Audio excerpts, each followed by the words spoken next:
Welcome to the next episode of the course. It's been a while, but we're back with a vengeance. As you can see, we have changed the website we will be testing. This is because I found a website that is dedicated to this, and when we move on to more advanced aspects, we will test pages where the elements will be more intricate and hidden. In today's episode, we will use assertions and perform actions on elements. Go to saucedemo.com. As you can see, logins and passwords are provided, which will help us in testing. Let's start with the basic thing we do when testing, assertion. Without it, the tests make no sense. Let's check if the text accepted username R is displayed. Thanks to this information, we will know whether the page has already loaded. We search for this h4 and assign it to the accusername variable, then download the text from this element.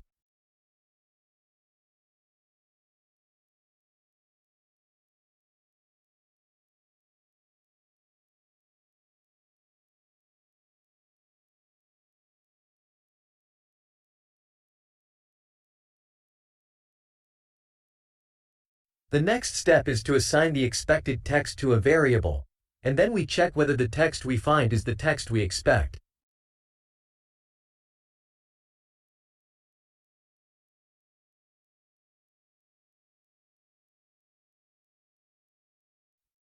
We can also call up the text in the console that we get by typing print and enter our variable in brackets.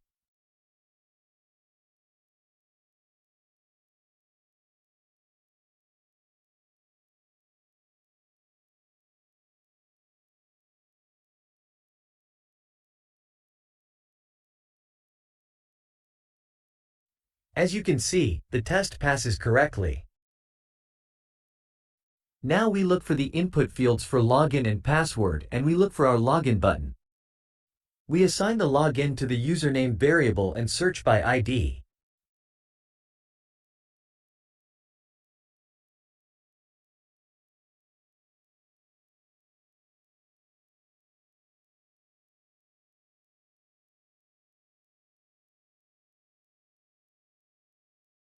Then we will search for the password by our name.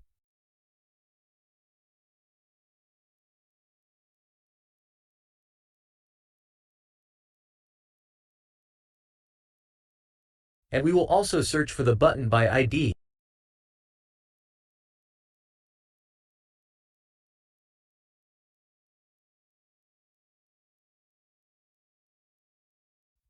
The next step will be to perform an action on these elements. We add send keys to the username variable, and in brackets enter the text that we want to enter in this element, in this case standard user. Then, in the same way, we enter our secret sauce password, and the last thing we do is click the button.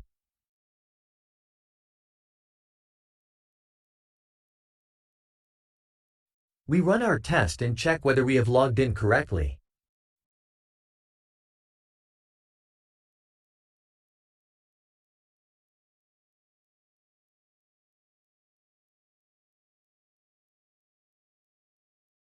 Now it would be a good idea to add assertions.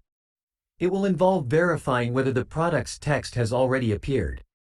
It has a title class, and we will search for it because, as you can see, there is only one such span on the page. So we go back to the code and write. We search for a variable called titleProd using XPaths.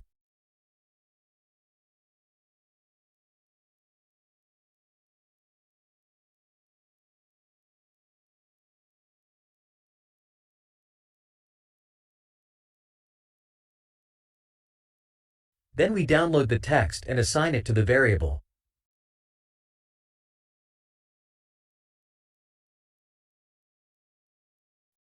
The next step is the title we expect and check whether they are the same.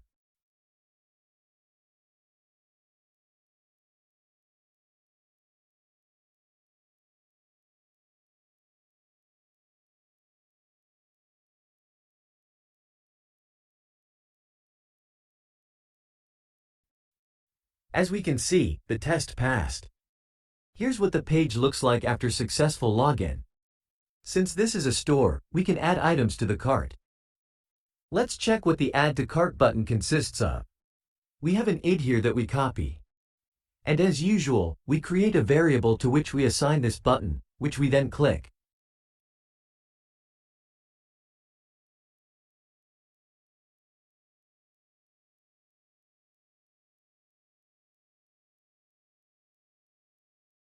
As you can see, after clicking, the value changes to remove, so we will write assertions under it. We create a variable and where we search for the ID element of this button, then refer to its text and compare the value with the expected value.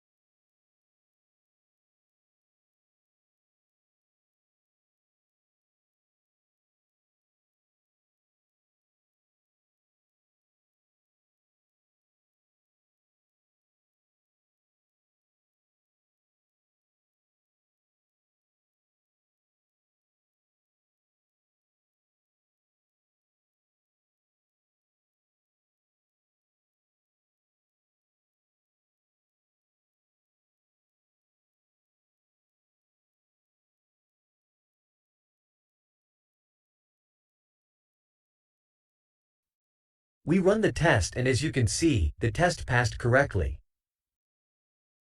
The next step is to check the contents of the basket, because if we added something to it, it should be there. We get the class name of this button, assign it to a variable and click on it.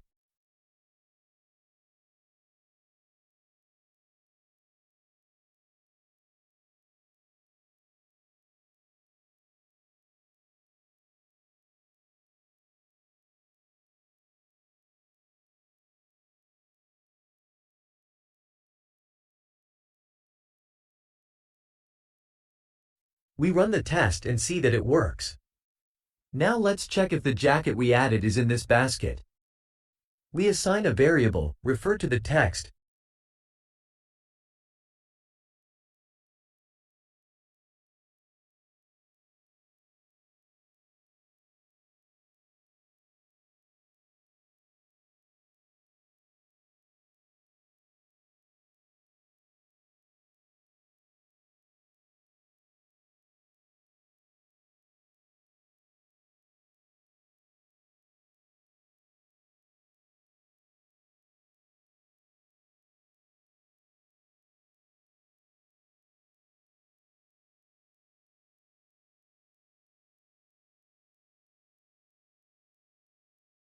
compare and it works correctly. That's it for today.